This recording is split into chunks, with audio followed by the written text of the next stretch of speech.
And this is the latest headache for the PLA. The United States, as we said, may be looking at deploying its army to counter the threat from China. Its military, US military, is stationed in more than 150 countries. And these soldiers have their eye on the Chinese troops. Our next report breaks down the global presence of the American forces. You could disagree with Donald Trump on many things. But there is one thing that the US president doesn't lie about. The United States has the best military by far anywhere in the world.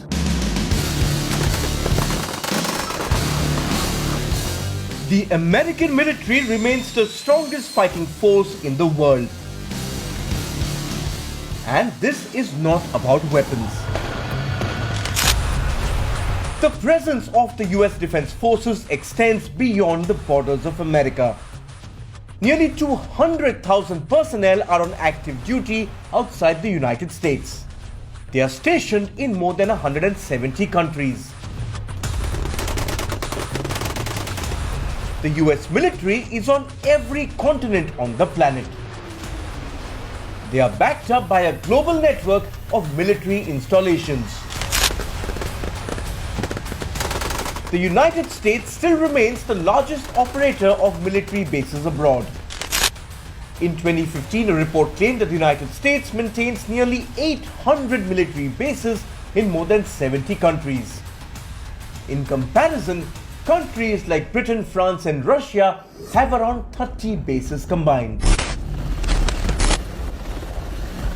But what's of interest to India is the US Indo-Pacific Command.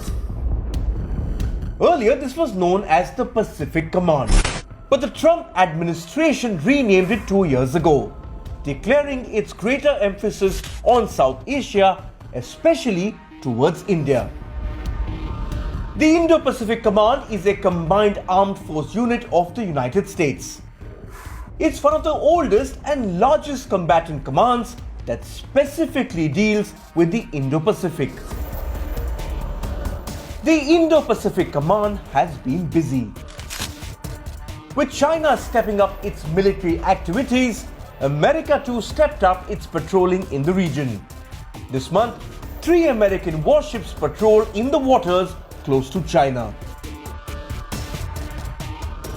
The USS Theodore Roosevelt with its strike group was seen in the Philippine Sea near Guam. The USS Nimitz strike group was in the Pacific waters off the US West Coast. And the USS Ronald Reagan was deployed from Japan to the Philippine Sea, but on the southern side. This happened for the first time in nearly 3 years.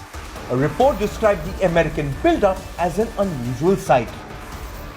3 warships accompanied by the American Navy cruisers, destroyers, fighter jets and other aircraft. If the United States wants to escalate the pressure on China, the Indo-Pacific is where the action will be. Bureau Report, WION, World is One.